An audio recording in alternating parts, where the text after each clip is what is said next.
தினம்தோறும் நாங்கள் காசாவுக்குள் அனுமதிப்பதற்கு தயாராக இருக்கிறோம் என்கிற செய்திதான் அந்த மகிழ்ச்சியான செய்தியாக இருக்கிறது.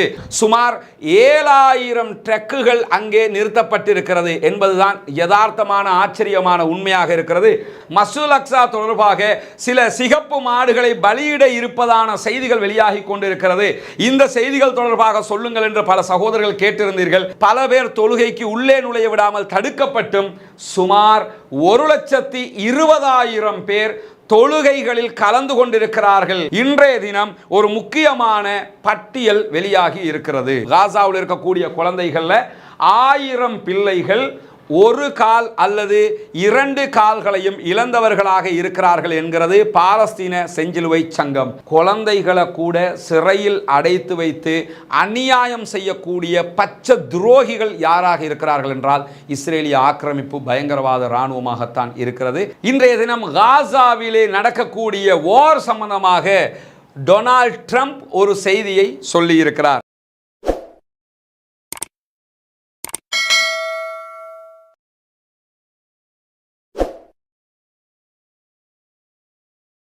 அஸ்ஸலாமு அலைக்கும் வரஹ்மத்துல்லாஹி வபரகாத்து. அன்பிற்கினிய சகோதர சகோதரிகளே, 182வது நாளாக காசா பள்ளத்தாக்குகளிலே என்ன நடைபெற்று கொண்டிருக்கிறது என்கிற செய்திகளை நாம் பார்த்து வருகிறோம். இந்த நேரத்தில் 182வது நாளாகவும் அங்கிருக்கக்கூடிய மக்கள் பாரிய இன்னல்களையும் துன்பங்களையும் சந்தித்து கொண்டிருக்கக்கூடிய நேரத்தில் காசாவுக்குள் தேவையான மனிதாபிமான உதவிகளை அனுப்புவதற்கு ஆவணம் செய்யுங்கள், அனுப்புவதற்குரிய வழிவகைகளை செய்யுங்கள் என்று சர்வதேசம் முழுவதும் தொடர்ந்து குரல்கள் எழுப்பப்பட்டு வருகிறது.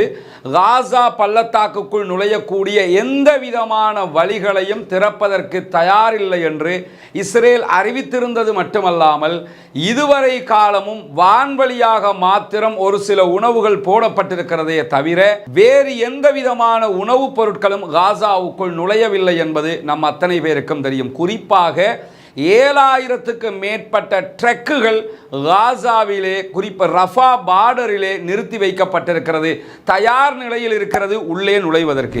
இந்த மாதிரியான நிலையில தான் கடந்த 3 நாட்களுக்கு முன்பதாக இஸ்ரேலிய ஆக்கிரமிப்பு பயங்கரவாத இராணுவத்தினால் வேர்ல்டு சென்ட்ரல் கிச்சன் என்கிற அமைப்பினுடைய அவர்கள் காசாவுக்குள் உணவுகளை சமைத்து பரிமாறிக்கொண்டிருந்தவர்கள், அந்த அமைப்பினுடைய உத்தியோகத்தர்கள் தன்னார்வ தொண்டர்கள் மீது பாரிய தாக்குதல்கள் 3 இடங்களில் நடத்தப்பட்டது. 7 பேர் அதிலே கொல்லப்பட்டார்கள். இவர்கள் சர்வதேச நாடுகளைச் சேர்ந்தவர்கள் என்கிற நிலையில் பல நாடுகளும் இஸ்ரேலுக்கு எதிராக திரும்பி நிற்கிறது. இஸ்ரேல் இதற்கு மன்னிப்பு கோர வேண்டும், இஸ்ரேல் இதற்கு வழி சொல்ல வேண்டும், இதற்கு எதிராக நடவடிக்கை எடுக்க வேண்டும் என்கிற கோரிக்கைகள் எல்லாம் வலுத்த நேரத்தில் ஆரம்பத்தில் இருமாப்போடு தாறுமாறான பேச்சுக்களை பேசிய இஸ்ரேலும் அதனுடைய பிரதமர் பெஞ்சமின் நெதன்யாகுவும் அவருடைய அமைச்சர்களும் தற்போது பெட்டி பாம்பாக சுருண்டு கால்களிலே படுத்து கொண்டிருக்கக்கூடிய ஒரு நிலை உருவாகி இருக்கிறது. குறிப்பாக இந்த செயல்பாட்டுக்கு நீங்கள் பகிரங்க மன்னிப்பு கோர வேண்டும் என்று போலந்து அறிவித்திருந்தது, ஆஸ்திரேலியா அறிவித்திருந்தது.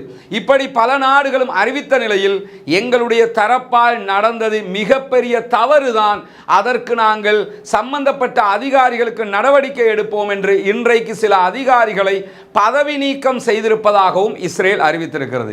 இந்த பதவி நீக்கம் எல்லாம் செஞ்சு என்ன பண்ண என்கிற ஒரு கேள்விகளுக்கு அப்பால் இஸ்ரேல் சர்வதேச சட்டத்தை மீறி இருக்கிறது என்பதை தானே ஒப்புக்கொண்ட ஒரு ஒப்புதல் வாக்கு மூலமாக இது பதிவாகி இருக்கிறது என்பதுதான் மிக முக்கியமான விவகாரம். இந்த நிலையில் இன்றைய தினம் இஸ்ரேலிய பிரதமர் பெஞ்சமின் நெதன்யாகுவினுடைய அலுவலகம் ஒரு முக்கியமான அறிவித்தலை வெளியிட்டிருக்கிறார்கள். அது என்ன அறிவித்தல் என்று சொன்னால், கிட்டத்தட்ட 300 ட்ரக்குகளை தினம்தோறும் நாங்கள் காசாவுக்குள் அனுமதிப்பதற்கு தயாராக இருக்கிறோம் என்கிற செய்திதான் அந்த மகிழ்ச்சியான செய்தியாக இருக்கிறது. இத்தனை நாட்களாக 180 நாட்களாக 6 மாதங்களாக உண்பதற்கு உணவில்லாமல், அதாவது மிருகங்களுடைய உணவுகளை கூட உண்ணுகிற நிலைக்கு காசா மக்கள் தள்ளப்பட்டிருக்கிறார்கள். நாமெல்லாம் புனிதமான நோன்புகளை நோற்று கொண்டிருக்கிறோம். நோன்பு ஆரம்பிக்கப்படும் போதே காசாவினுடைய சிறுவர்கள் சொன்ன வார்த்தைகள் தான், நீங்கள் இப்போது ரமலானை ஆரம்பிக்கிறீர்கள், நாங்கள் எப்போதிலிருந்தோ நோன்போடு தான் இருக்கிறோம், எங்களுக்கு உண்பதற்கு உணவே கிடையாது என்றெல்லாம் சொன்ன காட்சிகள், கனமான வார்த்தைகளை நாம் பார்த்திருக்கிறோம். இந்த மாதிரியான நிலையில தான் இன்றைக்கு இஸ்ரேலுடைய இப்படியான ஒரு அறிவித்தல் வந்திருக்கிறது. அப்ப எல்லாரும் யோசிப்பீங்க, அதன திடீரென்று ஒரு அறிவித்தல் என்று யோசிப்பீர்கள். அதற்கான காரணம், அவர்களே அதாவது பார்டரை திறக்க மாட்டோம், உள்ள எந்த விதமான உணவுகளையும் உதவிகளையும் அனுப்ப மாட்டோம் என்று சொல்லிக் கொண்டிருந்தவர்களுக்கு இடியாய் பேரிடியாய் விழுந்ததுதான். அவர்களே அங்கிருக்கக்கூடிய வேர்ல்டு சென்ட்ரல் கிச்சன் மீது தாக்குதல் நடத்தி மாட்டிக்கொண்டார்கள். எனவே அதை சமாளிப்பதற்காக தற்போது இப்படியான ஒரு முடிவை அவர்கள் எடுத்திருக்கிறார்கள் என்பதிலே எவ்விதமான மாற்று கருத்துமில்லை. இதிலும் அவர்களுடைய ஒரு சூழ்ச்சி தான் இருக்கிறது என்பதிலும் மாற்றமில்லை. ஆனால் எது எப்படியோ அங்கே உணவு சென்றால் சரி என்பதுதான் நம்முடைய முக்கியமான எண்ணமாக இருக்கிறது. குறிப்பாக காசாவுக்குள் உதவிகளை அனுப்புவதற்குரிய பாதைகளை தற்காலிகமாக திறப்பதாக பெஞ்சமின் நெதன்யாகுவினுடைய அலுவலகம் இன்றைக்கு அறிவித்திருக்கக்கூடிய நேரத்தில் அஸ்டோது அதே போன்று ஏரஸ்ட் சோதனை சாவடி வழியாக இந்த உதவிகளை வழங்க இருக்கிறோம் என்கிற செய்தியை அவர்கள் சொல்லி இருக்கிறார்கள். குறிப்பாக இஸ்ரேலுடைய 2 சோதனை சாவடிகள் வழியாக இது உள்ளே நுழைய இருக்கிறது என்பதுதான் அவர்கள் விடுத்திருக்கக்கூடிய அறிவித்தலாக இருக்கிறது. நமக்கு தெரியும், காசா என்பது இதுதான். காசாவை நீங்க பார்த்துக்கிறங்க, இவ்வளவுதான் காசாவினுடைய பகுதி. இந்த சிறிய நிலப்பரப்புக்குள் தான் 24 லட்சம் மக்கள் சிக்கிக் கொண்டிருக்கிறார்கள். இந்த நிலையில் இந்த காசாவுக்குள்ள இருக்கக்கூடிய இந்த இடத்தில் ரஃபா பார்டர் இருக்கிறது. ரஃபாங்கிறது ஈஜிப்ட் வழியாக உள்ளே உணவுகளை அனுமதிப்பதற்கான பகுதி. ஈஜிப்ட் அந்த வாசலை திறக்காமல் இருக்கிறார்கள். ஈஜிப்ட் அந்த வாயிலை திறக்கும் போது உள்ளே அனுமதிப்பதற்கான அனுமதியை இஸ்ரேல் வழங்க வேண்டும். ரஃபா பார்டர் இதுவரைக்கும் மூடப்பட்டிருக்கிறது. சுமார் 7000 ட்ரக்குகள் அங்கே நிறுத்தப்பட்டிருக்கிறது என்பதுதான் யதார்த்தமான ஆச்சரியமான உண்மையாக இருக்கிறது. ரஃபா பார்டர்ல வரிசையாக அந்த ட்ரக்குகள், பல நாடுகளுடைய ட்ரக்குகளும் அங்கே நிறுத்தப்பட்டிருக்கிறது. அங்கே கத்தார், சவுதி, குவைத் என்ற அரபு நாடுகள் தங்களுடைய உணவுகளை அனுப்பி வைத்திருக்கிறார்கள். அந்த விவகாரத்தில் மாற்றமில்லை. நிறைய நாடுகள் உணவுகளை அனுப்பி இருக்கிறார்கள். அந்த கிராசிங் திறக்கப்படும் வரை அவைகள் காத்து கொண்டு நிற்கிறது. இந்த நேரத்தில் இன்றைக்கு இஸ்ரேல் விடுத்திருக்கக்கூடிய அறிவிப்பு பிரகாரம் அவர்கள் 2 கிராசிங்குகளை திறப்பதாக உறுதி அளித்து இருக்கிறார்கள். அந்த 2 கிராசிங்களும் எந்த இடத்துல சொல்றாங்கன்னா, ஒன்று இந்த இடத்துல இருக்க ஏரேஸ் என்கிற கிராசிங் இந்த இடத்தில் இருக்கிறது. இது இஸ்ரேலுடைய நார்த் இஸ்ரேல் வழியாக உள்ளே நுழையக்கூடிய கிராசிங். இந்த இடத்தால உள்ளே நாங்கள் அனுப்புவோம் என்கிறார்கள். அதாவது இங்க தான் 7000 ட்ரக்குகள் இந்த இடத்துல தான் நின்று கொண்டிருக்கிறாங்க. ரஃபா பார்டர்ல இந்த 7000 ட்ரக்குகள் அல்ல இந்த இடத்தால வரப்போகுது. இந்த இடத்தினால அவர்கள் புதிய ட்ரக்குகளை அனுப்புவார்கள். சில நேரங்களில் இந்த வழியாக வரக்கூடிய ட்ரக்குகள் UAE வழியாக வரக்கூடும், அல்லது ஜெருசலம் வழியாக, அதாவது ஜோர்தான் வழியாக அவர்களுடைய உதவி பொருட்கள் வழியாக வரக்கூடும். இல்லாவிட்டால் இஸ்ரேலே அனுப்பியாக வேண்டும். இப்படித்தான் ஏரட்ஸ் வழியாக உள்ளே நுழைய முடியும். இது பெய்த் ஹனூன் பகுதிகளில் இருக்கக்கூடிய கிராசிங். இந்த வழியாக காசாவுக்குள் நுழைய முடியும். ஆனால் உண்மையில் இந்த பாதை திறப்பது கட்டாயமாக இருக்கிறது. என்ன நீங்க விளங்கிக்கணும்னு கேட்டா, இந்த பாதை இங்க ரஃபா கிராசிங் திறக்கப்படணும்ங்கிறமேனா அங்க 7000 ட்ரக்குகள் நின்றுகிட்டு இருக்கு. அது உள்ள வரணும், அது கட்டாயம் வரணும், அதுல மாற்று கருத்தே கிடையாது. ஆனால் அதிகமான பட்டினி மரணங்கள் நடக்கக்கூடிய இடமாக எது இருக்குன்னு கேட்டால் இந்த பகுதி இருக்கிறது. அதாவது நார்த் காசா, காசாவினுடைய வடக்கு பகுதி இருக்கிறது. இந்த வடக்கு பகுதியில் தான் இந்த ஏரேட்ஸுங்கிற, அதாவது அவர்களுடைய கிராசிங் இருக்கிறது. பைத் ஹனூன் பகுதிகளில் இந்த கிராசிங் திறக்கப்படுமாக இருந்தால், ஏன்னா இதுக்குள்ள எந்த விதமான உதவிகளும் போக முடியாத அளவுக்கு நிறைய பேர் அதாவது செத்து மடிந்து கொண்டிருக்கிறார்கள், ஷஹீதாகி கொண்டிருக்கிறார்கள் பட்டினியிலே. நம்ம எல்லாம் ரமதான் காலத்தில் எப்படியெல்லாம் நம்முடைய காலம் கழிகிறது என்பதை யோசித்து பார்க்கிறோம். ஆனால் அந்த அப்பாவிகளுக்கு சாப்பிடுவதற்கு வழி இல்லை. இந்த இடத்தில் தான் மிகப்பெரிய சிக்கலில் அவர்கள் சிக்கிக் கொண்டிருக்கிறார்கள். அதனால் இந்த கிராசிங் திறக்கப்படுவது கட்டாய கடமை. ஏன்னா இங்க திறந்தாலும் இங்க வர கொண்டு போக முடியுமா என்கிற கேள்வி இருக்கிறது. ஏன்னா இடையில் அவன் தேவைப்பட்ட எந்த இடத்திலையும் தாக்குதல் நடத்த முடியும். உதவி செய்கிறவங்களுக்கு தாக்குறான், மருத்துவ பணியாளர்களுக்கு தாக்குறான், UNRWAக்கே தாக்குறான். இப்படி இருக்கும்போது இங்கே இருந்து இங்கே ட்ரக்கு போகும்போது போவதற்கு வழி இருக்கிறதா என்கிற பாரிய கேள்வியும் அங்கே எழுந்து கொண்டு இருக்கிறது. ஏன்னா எல்லா பாதைகளையும் அவர்கள் ஏவுகணை தாக்குதல் மூலமாக அழித்தும் இருக்கிறார்கள். அந்த நிலையில தான் இந்த கிராசிங் திறக்கப்பட இருப்பதாக இஸ்ரேல் அறிவித்திருக்கிற அதே நேரத்தில் இரண்டாவதாக இந்த இடத்துல இருக்கக்கூடிய அடுத்த கிராசிங்கையும் திறப்பதாக அவர்கள் சொல்லி இருக்கிறார்கள். இந்த இடத்துல அதாவது ரஃபா பார்டருக்கு கொஞ்சம் தொலைவில் இன்னொரு கிராசிங் இருக்கிறது. அதாவது கரீம் ஷெலோம் என்கிற பகுதிகளில் இருக்கக்கூடிய ஒரு கிராசிங். இந்த கிராசிங்கை திறந்தாங்கன்னு சொன்னால் இதுவும் இஸ்ரேல் வழியாகத்தான் உள்ளே நுழைகிற ஒரு கிராசிங்காக இருக்கிறது, ஒரு பார்டர் ஆக இருக்கிறது. இந்த இடத்தை அவங்க ஏன் சொல்றாங்கன்னு கேட்டால் இது கடல் வழியாக பொருட்களை கொண்டு வந்து நாங்கள் துறைமுகம் வழியாக உள்ளே கொண்டு வருவோம் அப்படிங்கிறாங்க. இதில் இன்னொரு பாலிடிக்ஸும் இருக்குது, அதையும் கவனிச்சுக்கிறணும். இந்த கிராசிங்கை திறக்கிறதுங்கிறது ஒரு கணக்கு. இந்த கிராசிங் அவங்க எதுக்கு சொல்றாங்கன்னு கேட்டால் துறைமுகம் வழியாக நாங்கள் உணவுகளை கொண்டு வர போகிறோம் என்று வரும்போது துறைமுகம் வழியாக எங்களுக்கு கொண்டு வர முடியலை, ஏன்னா ஹூத்திஸ் அட்டாக் பண்ணி கொண்டிருக்கிறாங்க, அவங்களை நிறுத்த சொல்லுங்க நாங்கள் கொடுக்குறோம் என்று சொல்லி இந்த துறைமுகத்தை அவர்கள் காரணம் காட்டுவதற்கு வாய்ப்பு இருக்கிறது. இங்கே அவங்க அட்டாக் பண்ணி கொண்டே இருப்பாங்க, தாக்குதல் நடத்தி கொண்டே இருப்பாங்க, நடத்திக்கிட்டே இந்த வாசலையும் திறப்பாங்க, திறந்துட்டு இந்த வாசலை நாங்கள் மூட வேண்டி வரும், ஏன் தெரியுமா ஹூத்திஸ் அடிக்கிறாங்க என்று சொல்வதற்கான ஒரு வாய்ப்பு இதிலே இருக்கிறது. இருந்தாலும் நாங்கள் அந்த பகுதியை திறக்க இருக்கிறோம் என்கிற செய்தியையும் இன்றைக்கு அதாவது இஸ்ரேல் அறிவித்திருக்கிற இஸ்ரேலுடைய பிரதம மந்திரியினுடைய அலுவலகம் அறிவித்திருக்கக்கூடிய நேரத்தில் ரஃபா பார்டரும் திறக்கப்பட இருக்கிறது என்கிற ஒரு மகிழ்ச்சிகரமான செய்தியும் அதற்குள் இருக்கிறது. அறிவித்தது இஸ்ரேலாக இருந்தாலும் இந்த செய்தி மகிழ்ச்சியான செய்தி. நம்ம பொறுத்தவரையில் அவன் திறக்கணும்னு தான் இவ்வளவு காலமாக கோரிக்கிட்டு இருக்கிறோம். அந்த அடிப்படையில் ரஃபா பார்டரும் திறக்கப்பட இருக்கிறது என்கிற செய்திகள் வந்திருக்கிறது. அதாவது இந்த ரெண்டு கிராசிங்கில் இருந்து 250 ட்ரக்குகள் உள்ளே நுழையும். இந்த கிராசிங் இந்த ரெண்டு, இது முதலாவது கிராசிங், இது ரெண்டாவது கிராசிங். இந்த ரெண்டிலையும் இருந்து 250 ட்ரக்குகளை அவங்க உள்ளே அனுமதிப்பார்கள். அனுமதிக்கிற அதே நேரம் இந்த எகிப்தில் இருக்கக்கூடிய ரஃபா பார்டர் வழியாக 100 ட்ரக்குகளை அவர்கள் அனுமதிக்க இருப்பதாக சொல்லியிருக்கிறார்கள். மொத்தமாக 350 ட்ரக்குகள் உள்ளே நுழைவதற்கான வாய்ப்புகள் இருக்கிறது. அதோடு இந்த ட்ரக்கை நாங்கள் இந்த கிராசிங்கை திறக்கத்தான் இருக்கிறோம் என்கிற செய்திகளை இன்றைக்கு இஸ்ரேலுடைய பாதுகாப்பு அமைச்சரவை வார் கேபினட் இருக்கிறாங்களா இல்லையா, யுத்தத்திற்கென்று உருவாக்கப்பட்ட கேபினட், அந்த கேபினட் ஆதாரம் காட்டி இஸ்ரேலிய ராணுவ ரேடியோ இந்த தகவலை வெளியிட்டிருக்குது என்பதை அல் ஜசீராவும் உறுதிப்படுத்தி இருக்கிறார்கள். மகிழ்ச்சிகரமான செய்தியாக இருக்கிறது. இதே நேரத்தில் இஸ்ரேலுடைய பார்டர் அறிவிப்பு இன்னும் நிறைவேறவில்லை, திறக்கிறதாக சொல்லி இத்தனை மணி நேரங்களாகியும் இதுவரைக்கும் திறக்கப்படவில்லை. அவசரமாக அதை திறக்க வேண்டும் என்று UNRWA அறிவித்திருப்பது மட்டுமல்லாமல் ஒரு நாளைக்கு நீங்க 3 கிராசிங் வழியாக 350 ட்ரக்குகளை உள்ளே விடுவதாக சொல்கிறீர்கள்.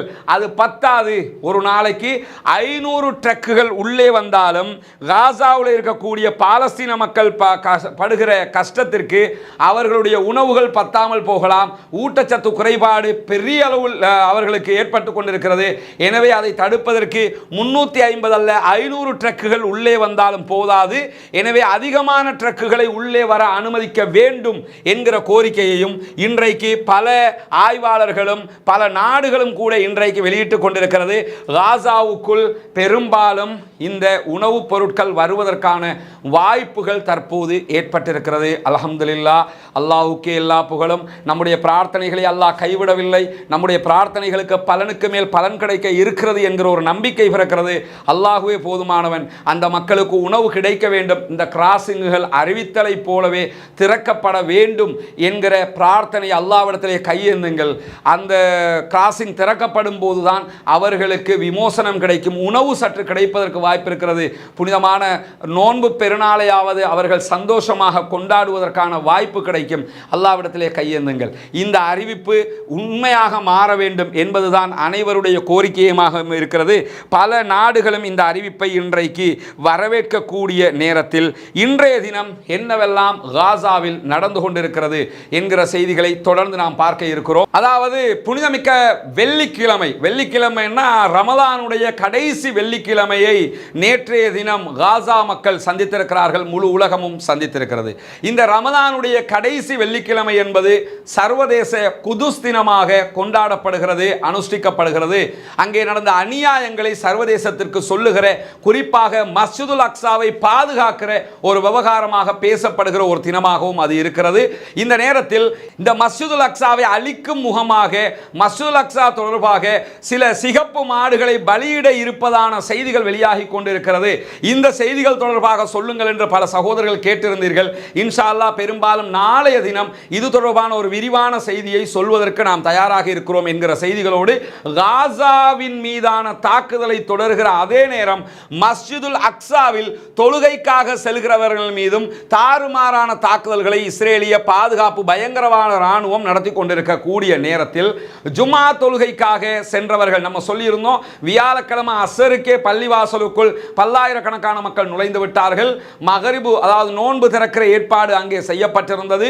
அதற்கு பிறகு இஷா தொழுகை, இரவு தொழுகை என்று அங்கே கழித்துவிட்டு ஃபஜ்ரு தொழுகை தொழுதவர்கள் ஃபஜ்ருக்கு பிறகு ஒரு பாரிய ஆர்ப்பாட்டத்தை இஸ்ரேலிய ஆக்கிரமிப்பு பயங்கரவாத ராணுவத்துக்கு எதிராக நடத்தினார்கள்.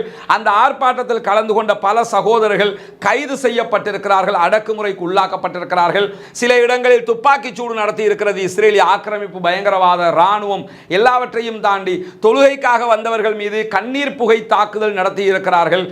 கண்காத மூச்சு திணற வைத்து கண்ணீர் வர வைக்கிற டியர் கேஸ் அடிப்பானா இல்லையா ஆர்ப்பாட்டத்தில், அந்த டியர் கேஸ் நேற்றைய தினம் கடுமையாக தொழுகைக்கு வந்தவர்கள் மீது தாக்குதல் நடத்தப்பட்டது மட்டுமல்லாமல் பல பேர் தொழுகைக்கு உள்ளே நுழைய விடாமல் தடுக்கப்பட்டும் சுமார் 1,20,000 பேர் தொழுகைகளில் கலந்து கொண்டிருக்கிறார்கள் என்கிறது Wafa news agency. Wafa news ஏஜென்சியை ஆதாரம் காட்டி இன்றைக்கு பல சர்வதேச ஊடகங்களும் இந்த செய்தியை உறுதிப்படுத்தி இருக்கிறது. சுமார் 1,20,000க்கு மேற்பட்டவர்கள் இன்றைய தினம் ஜுமா தொழுகையிலே கலந்து கொண்டிருக்கிறார்கள். கடந்த வாரம் தொழுகையிலே 1,25,000 பேர் கலந்து கொண்டிருந்தார்கள் என்கிற செய்திகளும் வெளியாகி இருந்தது. இந்த மாதிரியான நேரத்தில் தான் தொழுகையாளிகள் மீது இவ்வளவு அநியாயங்களையும் செய்து கொண்டிருக்கிறது இஸ்ரேலிய ஆக்கிரமிப்பு பயங்கரவாத ராணுவம் என்கிற செய்திகள் தொடர்ந்து வெளியாகி கொண்டிருக்கக்கூடிய நேரத்தில் அமெரிக்காவினுடைய உளவு பிரிவாக இருக்கிற CIA டைரக்டர் ஜெனரல் இன்றைய தினம் கெய்ரோவுக்கு வந்திருக்கிறார். எகிப்தினுடைய தலைநகரம் கெய்ரோவுக்கு வந்திருக்கிறார். கெய்ரோவில் ஒரு பேச்சுவார்த்தையை ஆரம்பிப்பதற்கான முனைப்பை அவர் காட்டிக் கொண்டிருக்கிறார்.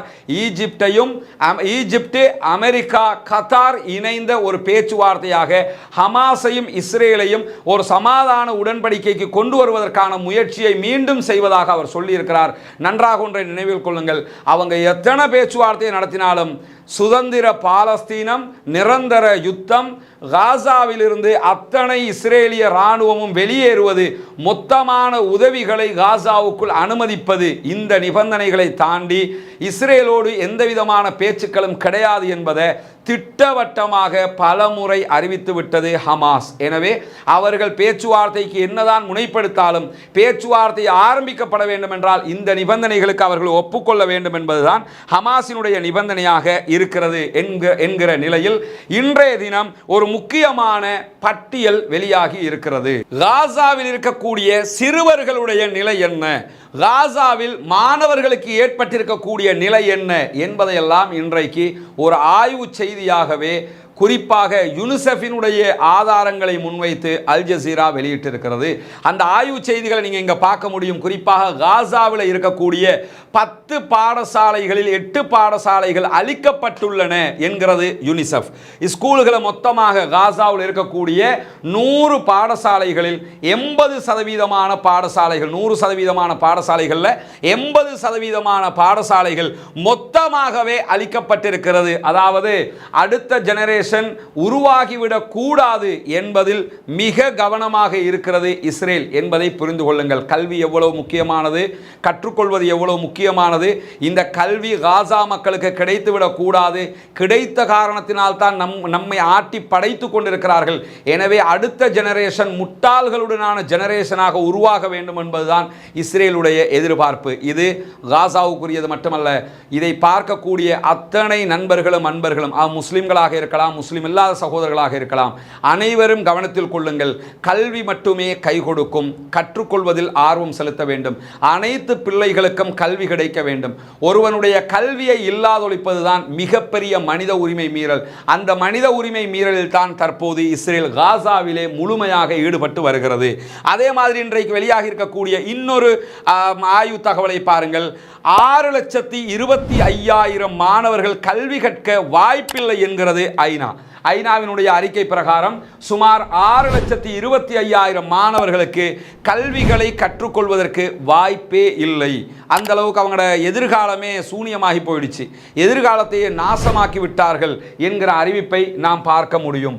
அதே மாதிரி பார்த்தோம்னா காசாவில் 1000 குழந்தைகள் 1 அல்லது 2 கால்களையும் இழந்திருக்கிறார்கள். காசாவில் இருக்கக்கூடிய குழந்தைகளில் 1000 பிள்ளைகள் 1 கால் அல்லது 2 கால்களையும் இழந்தவர்களாக இருக்கிறார்கள் என்கிறது பாலஸ்தீன செஞ்சிலுவை சங்கம், அதாவது பாலஸ்தீன் ரெட் கிரசன்ட் சொசைட்டி இந்த அறிவிப்பை வெளியிட்டிருக்கிறார்கள்.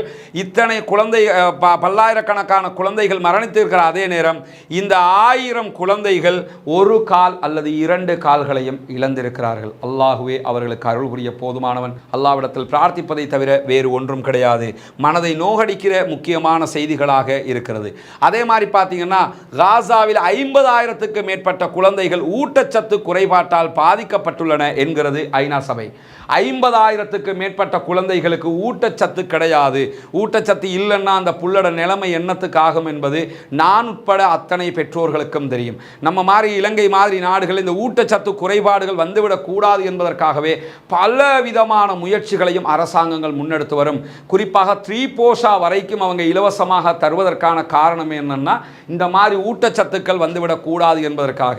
சாதாரணமாக இருக்கிற நாடுகளிலேயே இவ்வளவு முனைப்பு காட்டும் போது அங்கே யுத்த அந்த மக்கள் நிற்கிறார்கள். 50,000க்கு மேற்பட்ட சிறுவர்களுக்கு ஊட்டச்சத்துக்கள் கிடையாது என்கிற அதிர்ச்சிகரமான ரிப்போர்ட் வெளியாகி இருக்கிறது. அதே மாதிரி பார்த்தீங்கன்னு சொன்னா வடக்கு காசாவில் நார்த் காசாவில் 2 வயதுக்குட்பட்ட குழந்தைகளில் 30% பேர் ஊட்டச்சத்து குறைபாடு உள்ளதாக உலக உணவு திட்டம் கூறியுள்ளது.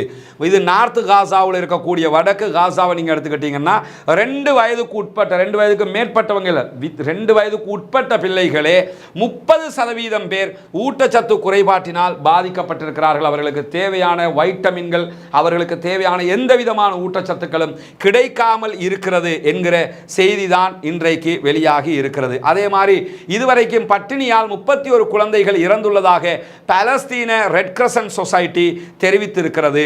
இதுவரைக்கும் 31 குழந்தைகள் யுத்தத்தால் மௌத்தா போகலங்க, குண்டுபட்டு மௌத்தா போகல, அவர்கள் மரணித்ததே உண்பதற்கு உணவு இல்லாமல் தான். இந்த இடத்தில் ஒன்றை கவனித்துக் கொள்ளுங்கள். நோன்பு திறக்கிற நேரம் இஃப்தாருடைய நேரமாக இருக்கலாம், சஹருடைய நேரமாக இருக்கலாம். எது தேவையோ அதை மட்டும் உண்பதற்காக எடுத்துக்கொள்ளுங்கள். எது நமக்கு போதுமோ அதை மட்டும் முன்னே எடுத்துக்கிறங்க. வீண் விரயம் செய்து விடாதீர்கள், வீணாக்கி விடாதீர்கள்.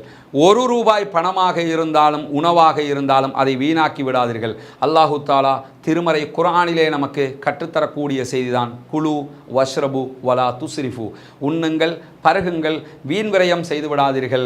வீண் விரயம் செய்கிறவர்கள் ஷைத்தானுடைய தோழர்கள் என்கிறது இஸ்லாமிய மார்க்கம். எனவே இந்த வீண் விரயம் செய்கிறவர்கள், உணவுகளை வீணாக்குகிறவர்கள், அதிகமாக சாப்பிட வேண்டும் என்று நினைத்து கொண்டு உணவுகளை நாசப்படுத்தக்கூடியவர்கள், 1 நிமிடம் காசாவினுடைய குழந்தைகளை நினைத்து கொள்ளுங்கள். நம்ம பிள்ளைக்கு தேவைக்கு அதிகமாக வாங்கி கொடுத்து கொண்டிருக்கிறோம். ஆனால் அந்த பிள்ளைகள் தேவையானது கூட கிடைக்காமல் செத்து மடிந்து கொண்டிருக்கிறார்கள், ஜனாசாக்களாக மாறிக்கொண்டிருக்கிறார்கள், ஷஹீதுகளாக மாறிக்கொண்டிருக்கிறார்கள். எனவே உணவு விவகாரத்தில் வீண் விரயம் செய்து விடாதீர்கள். ஒவ்வொரு பொழுதுகளிலும் 1 துளி தண்ணீர் வேஸ்ட் ஆகிற நேரமும் காசாவை நினைத்துக் கொள்ளுங்கள். 1 பிளேட் சாப்பாடு வீணாகிறதா காசாவை நினைத்துக் கொள்ளுங்கள். அவர்களுக்கு 1 கோடி கொடுப்பதை விட 1 பிளேட் உணவு கொடுப்பது தான் தற்போதைக்கு பெருமதியானதாக தெரிகிறது. உணவு என்பது அவ்வளவு முக்கியமானது சகோதரர்களே, அதையும் கவனத்தில் கொள்ளுங்கள் என்கிற செய்தியையும் சொல்லிக் கொள்வதோடு இன்றைக்கு வெளியாகி இருக்கக்கூடிய இன்னும் ஒரு முக்கியமான முக்கியமான அறிவித்தல் தான். என்ன அறிவித்தல் என்றால் 200க்கும் மேற்பட்ட பாலஸ்தீன குழந்தைகள் இஸ்ரேலிய சிறைகளில் அடைக்கப்பட்டுள்ளதாக பாலஸ்தீன கைதிகள் உரிமை குழுவான எடமீர் தெரிவித்துள்ளது.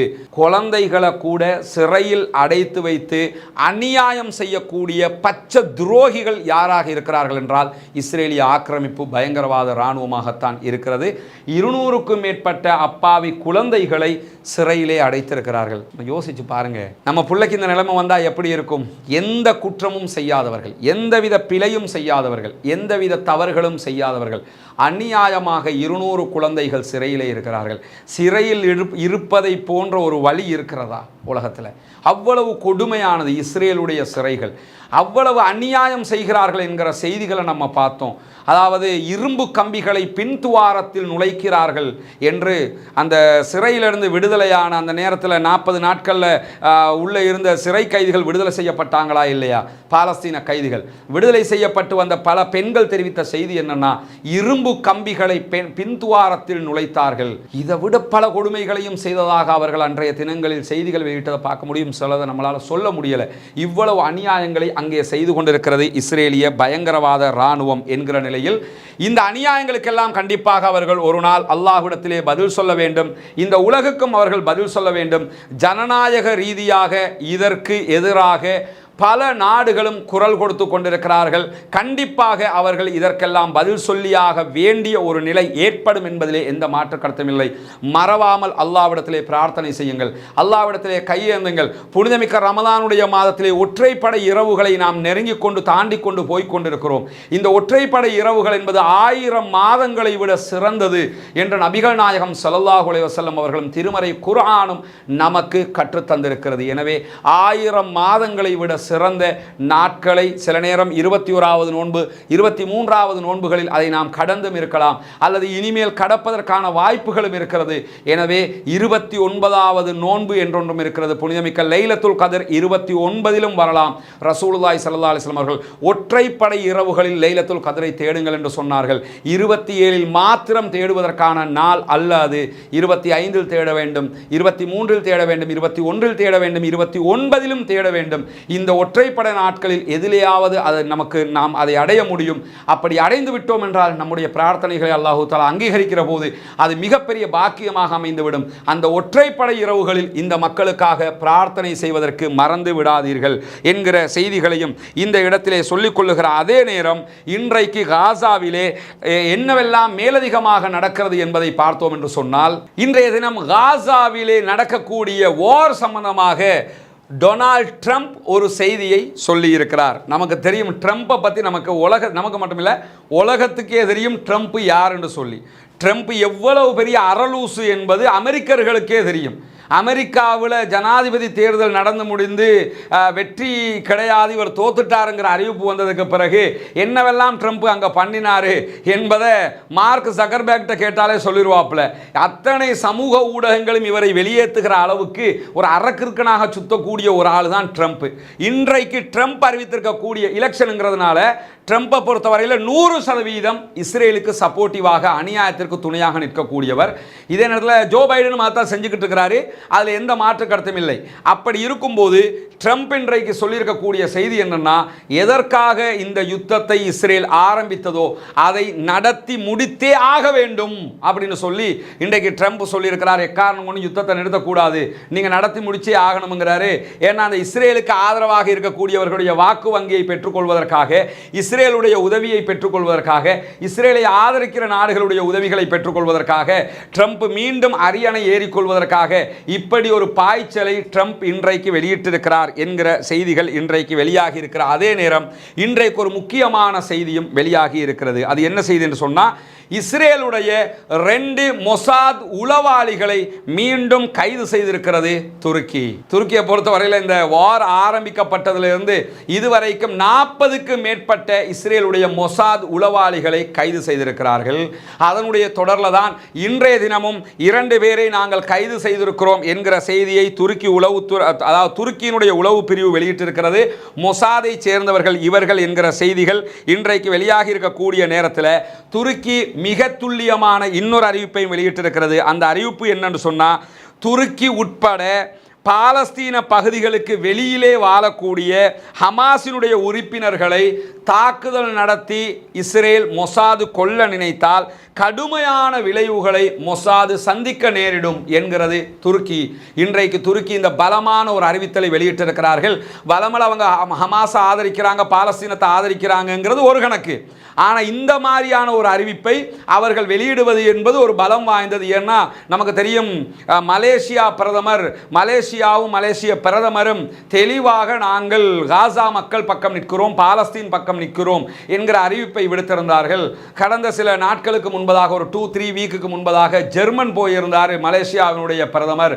போயிருந்த நேரத்தில் அங்கே பத்திரிகையாளர்கள் நீங்கள் ஹமாஸை ஆதரிக்கிறீங்களா என்று கேட்கும்போது, நாங்கள் பாலஸ்தீன அரசாக அவங்களை ஆதரிக்கிறோம், அவர்களுடைய ஆயுத பிரிவுகளை நாங்கள் ஆதரிக்கவில்லை என்கிற ஒரு வெளிப்படையான கருத்தை அவர் சொல்லியிருந்தார்.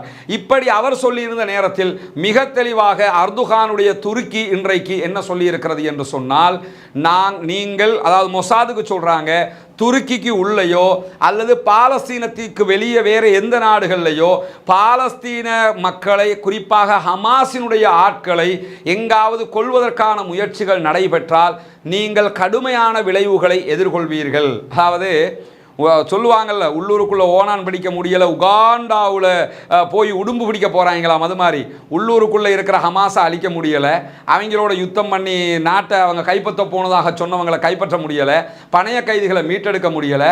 இப்போ என்னென்னா, அதுதான் அவங்களுடைய வேலை, பின்பக்கமாக வேலை செய்கிறது இருக்குல்ல.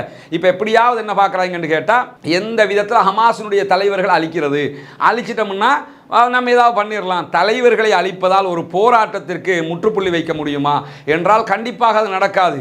அந்த போராட்டம் தொடரத்தான் செய்யும். ஆனால் இவங்க அப்படி லூசுக்கு இருக்கீங்க, இப்படி தான் யோசிப்பாங்கிற அடிப்படையில் அவர்கள் யோசித்துக் கொண்டிருக்கிறார்கள். துருக்கி இப்படியான ஒரு பயங்கரமான அறிவித்தலை இன்றைக்கு வெளியிட்டிருக்கிறார். அதே நேரம் இன்றைய தினம் ஈரான் மிக கடுமையான ஒரு அறிவிப்பையும் வெளியிட்டிருக்கிறார்கள். என்ன அறிவிப்பை வெளியிட்டிருக்கிறாங்கன்னு கேட்டால், அமெரிக்காவுக்கு எழுத்து மூலமான ஒரு கடிதத்தை ஈரான் அனுப்பி இருக்கிறது.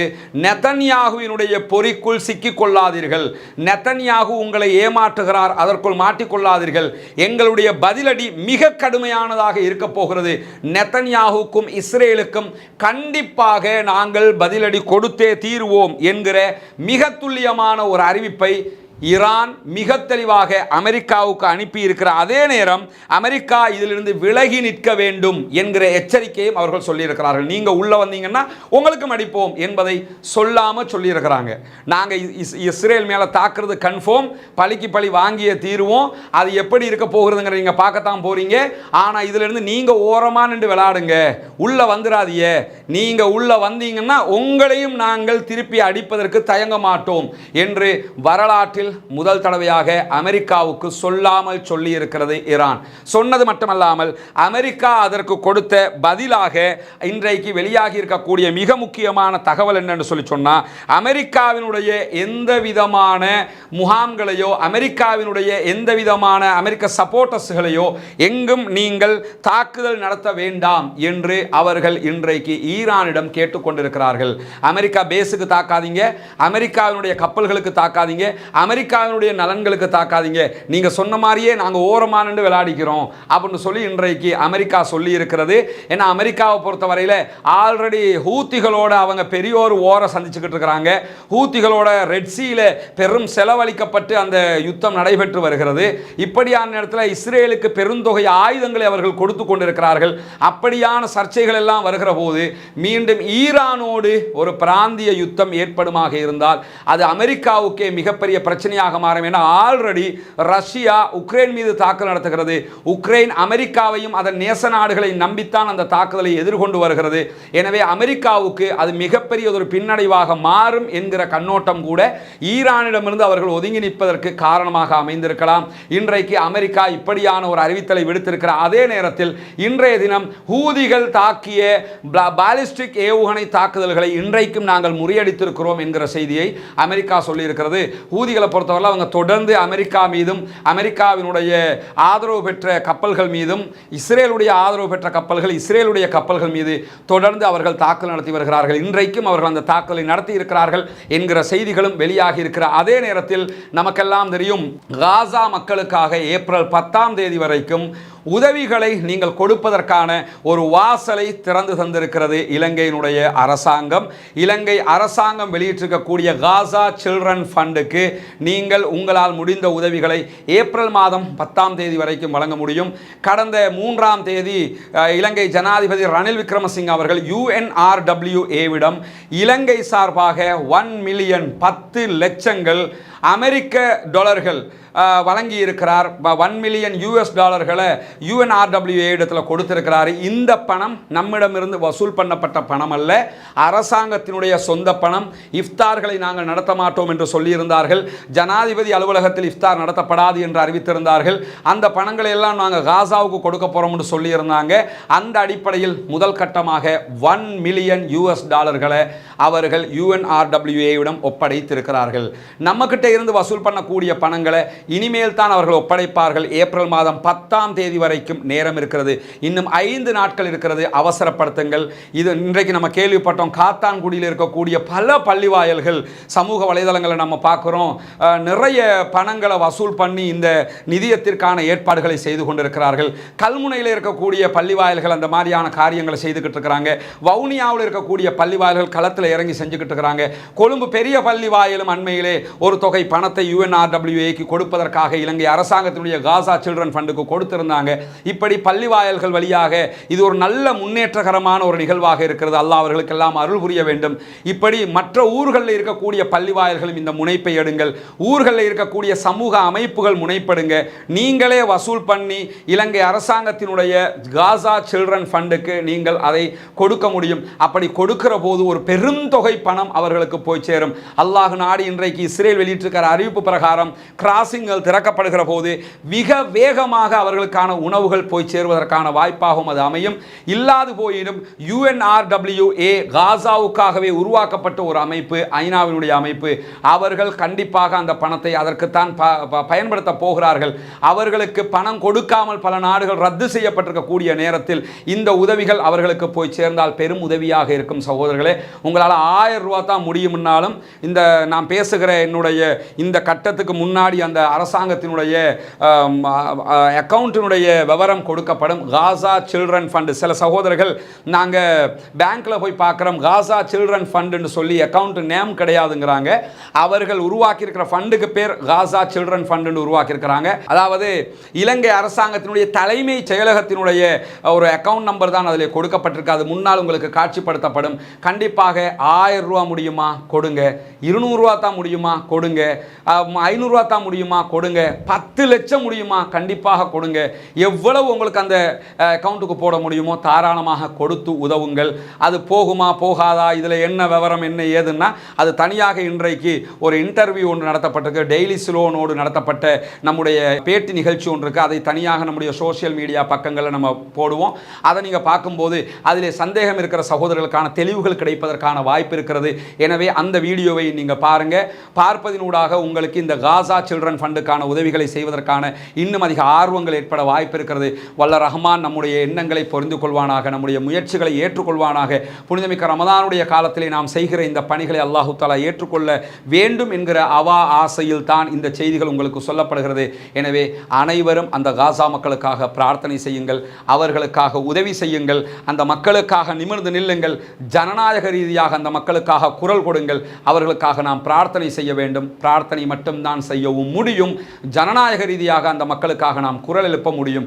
இதை தவிர்த்து எந்த ஒன்றும் நாம் செய்யவும் முடியாது, செய்யவும் கூடாது. இஸ்லாம் நமக்கு அதை அனுமதிக்கவும் இல்லை. எனவே சுதந்திர பாலஸ்தீனம் அடைவதற்கு மிக துல்லியமான நெருக்கமான கட்டத்தில் இருப்பதாக நாம் உணர்ந்து கொண்டிருக்கிறோம். அல்லாஹ் அதை சாத்தியப்படுத்த வேண்டும். பாலஸ்தீனம் சுதந்திரம் அடைந்து நம்மை போன்ற சுதந்திரமானவர்களாக அவர்களும் வாழ்வதற்கு அல்லாஹு தஆலா அருள் புரிவானாக. வாஹிரு தஅவானா அல்ஹம்துலில்லாஹி ரப்பில் ஆலமீன்.